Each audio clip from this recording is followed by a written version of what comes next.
everybody, welcome back to another video. Honestly, I don't even know where to begin with this video because if you guys didn't know from my previous video, I was having some sort of like weird situation where like I was reading the books but I wasn't necessarily like connecting with them or like into them, and it was just this thing where I ended up DNFing a couple of books maybe like a week or so since that video came out.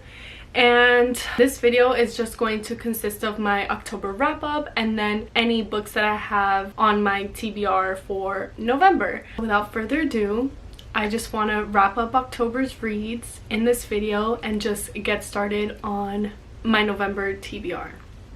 So the first thing I wanted to start with was my October wrap-up. First couple of books that I read for October were The Silent Patient. I still don't know how to say this guy's name, but it's fine. This book was a 5-star read for me. I loved the plot twist of this book. I was completely taken aback by how this book ended. I loved and hated all the characters simultaneously. And it was just such a good read. It was so entertaining, such a fast-paced read for me. It was actually the first book, I believe, that I read in October. I don't know, it just kind of set me in the mood. It kind of kick-started this whole reading month for me, and honestly it was a great book to start with because right off the bat, 5-star read. So if you guys are looking for a good mystery thriller, bingeable read, quick read, great plot twist, this is definitely the book for you. The next book that I read in October was The Family Upstairs by Lisa Jewell. This book was another great read for me. Multiple point of views. You have multiple point of views from the past and the present all coming together to one final reveal at the end of this book. This book dealt with a cult family, a lot of like manipulation, suspense. It dealt with death. I think this was one of the first books that I read where I was like intrigued to find out what happened to this family as time went on, just because it started off as such a lively family that had it all. You know, it had the wealth, it had the riches, it had the love, the care, and then eventually, you know, once they started letting people into their home and once they started kind of inviting all these random people in and letting them stay, is kind of where things started going downhill for this family in the book. So this was definitely an interesting read in that sense because it kind of goes to show like the meaning of trust, or at least the meaning behind trust, and why you can't trust, you know, almost everyone, and you never really know what someone's full intentions are, as it was told in this book. And it's just it was so good to read and kind of like immerse myself in a different kind of world for a little bit. So I ended up giving this book, I believe, a 4.5 stars because it was just really good. I enjoyed the plot line, I enjoyed the characters, I felt for the characters, and so this was definitely a book and a read that I definitely enjoyed. The next book that I read in October was actually Powerless by Lauren Roberts. And for those of you that do not know, this book is actually out in the States, so there's actually a whole other new cover for this book. I think Barnes & Noble's already picked it up, so you can get an exclusive edition with them. It's also on sale on Amazon for the US and the UK. I ended up getting this book on a whim. I don't read fantasy, so this is a fantasy romance.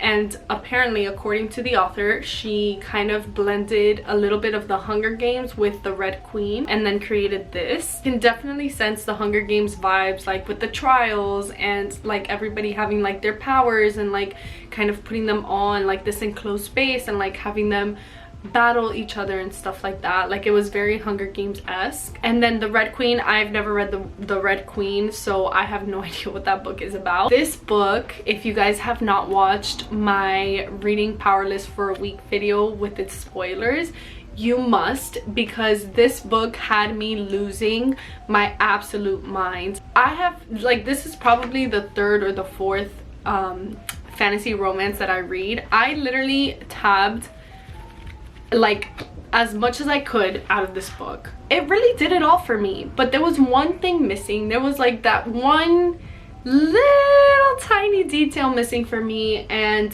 that is why I ended up giving it a 4 stars. It was not a bad book. I highly recommend it. This is young adult romance fantasy. Yeah, it's just really good. Like, it's such a fun read, such an entertaining read. It catches you like off guard. The ending is just completely devastating, but thankfully there are 2 more books coming out for this series, so it will end up being a trilogy.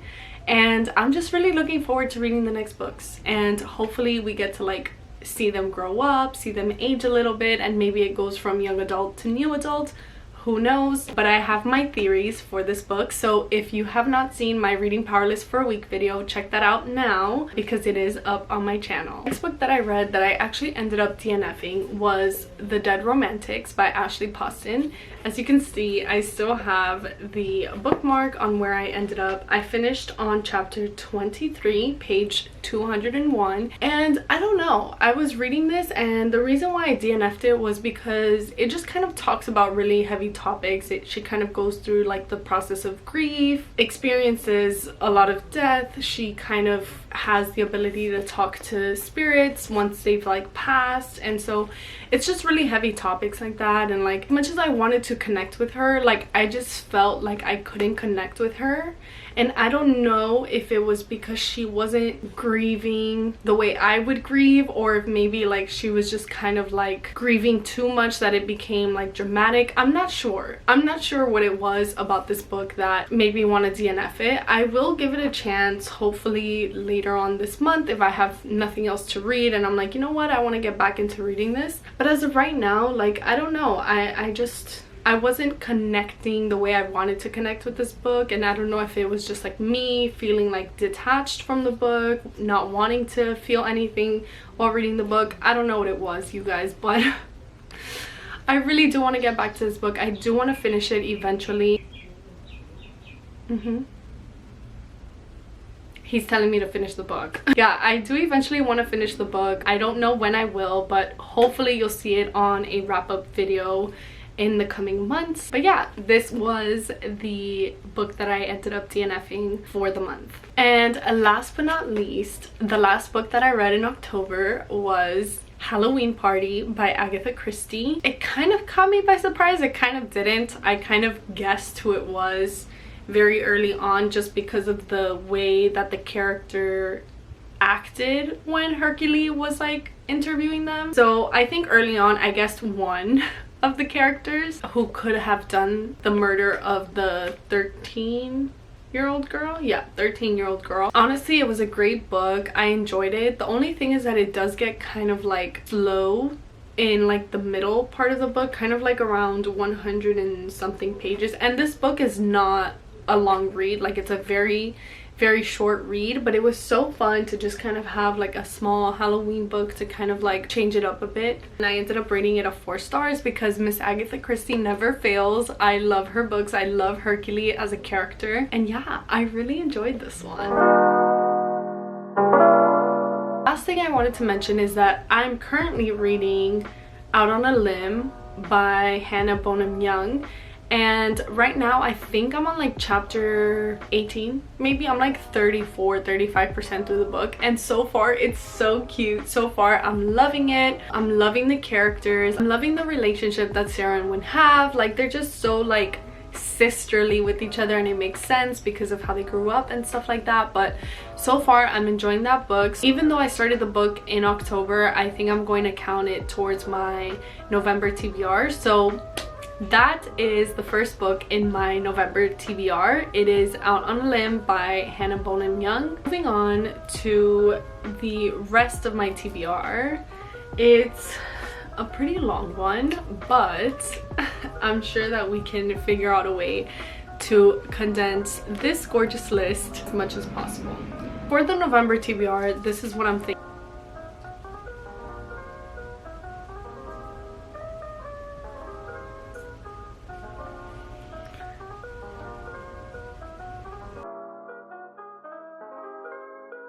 Anyway, so what we have for November TBR, and this is November December, but I haven't chosen my December yet. I know that I want them to be like more Christmassy books, or at least more like holiday-ish books. Books that I'm gonna read on Kindle will be Out on a Limb, Funny Feelings, The Hollow Places, Rock, Paper, Scissors by Alice Feeney. Then in terms of physical like books that I want to get to in November, we have Final Girls by Riley Sager. This is a thriller mystery. It's a pretty long read, but it looks interesting. I mean, Stephen King is like quoted on the cover, so I'm assuming that it's a pretty good read. One of Us Is Next by Karen McManus. This is the next book in the One of Us Is Lying trilogy. I thoroughly enjoyed the first book. It was honestly pretty good. I love the characters. I really connected with them, so I just feel like might as well just finish the entire trilogy at once. So this is definitely on my November TBR. I think it'll be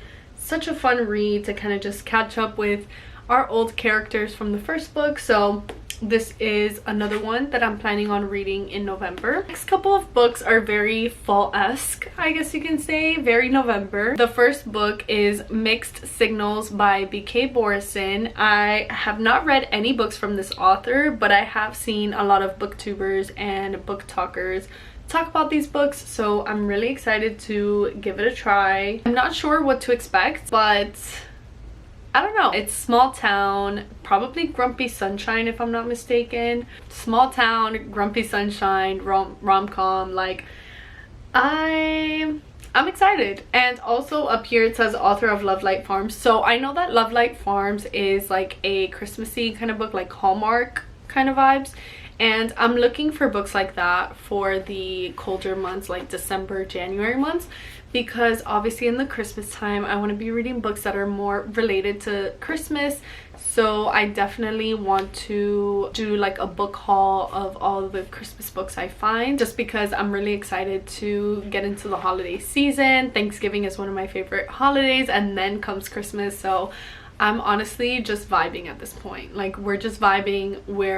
The next book that I have on my TBR is The Pumpkin Spice Cafe by Lori Gilmore, which surprisingly, or maybe not surprisingly, maybe it's a coincidence, maybe it's not, but it's giving Gilmore Girls. And like, if you guys have not watched Gilmore Girls, this is the perfect time for you to sit down and watch Gilmore Girls. It is such a good series. I just recently finished it earlier this year and I loved it so much. I love the dynamic between mom and daughter. I love the characters. I love the love interest. Like, it's such a good series overall. And if you guys have never considered yourselves bookworms before, if you watch Gilmore Girls, you will definitely consider yourself a bookworm after watching.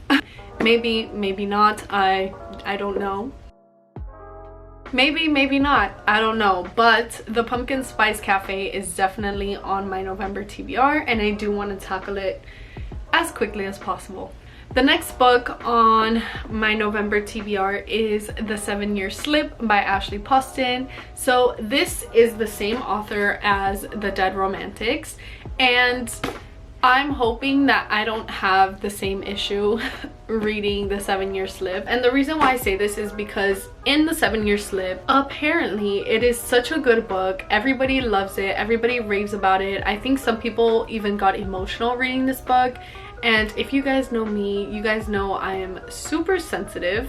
Okay, I literally cry with like a leaf being blown away on the street. Like, I cry for everything, basically. I'm so excited to read this book. I've heard amazing things. A lot of people love the concept of this book because it's basically like this girl who visits her aunt's old apartment, and inside the apartment there is someone living there. The only thing is that he's 7 years in the past. Every time she walks into this building, it takes her back 7 years.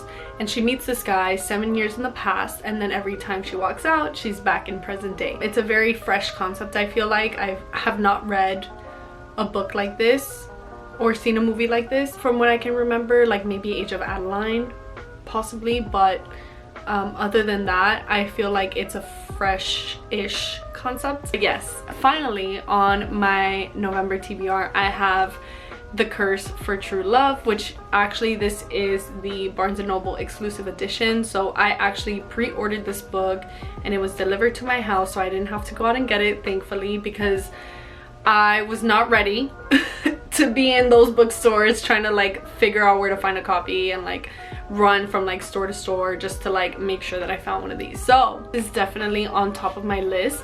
I do have to read The Ballad of Never After, but I'm thinking to just like buy it on Amazon or just like buy the Kindle version and read it like that. However, I'm super excited to get into this book. If you guys haven't seen my reading fantasy for a week video, you should definitely watch it because that is where I read the first book of this trilogy. And I don't know, like I'm so sad because I don't want it to end, even though I'm like halfway through the trilogy technically. I don't want it to end. I love the characters. I love Jax. Okay, like pause. He's hot without even trying. Like that's the kind of guy that Jax is. Has that confidence. He knows how to rock it. But anyway, alrighty you guys, I don't think that I have any other books for this video. Unfortunately, or maybe fortunately, I don't know, October was a super busy month for me, so it makes sense that I read what I read just because it was a very exhausting month. It was an exhausting month emotionally, it was an exhausting month physically, like it just took a lot of energy out of me. Kind of had to figure out when I was gonna have time to read just because like there was so much going on in so little time.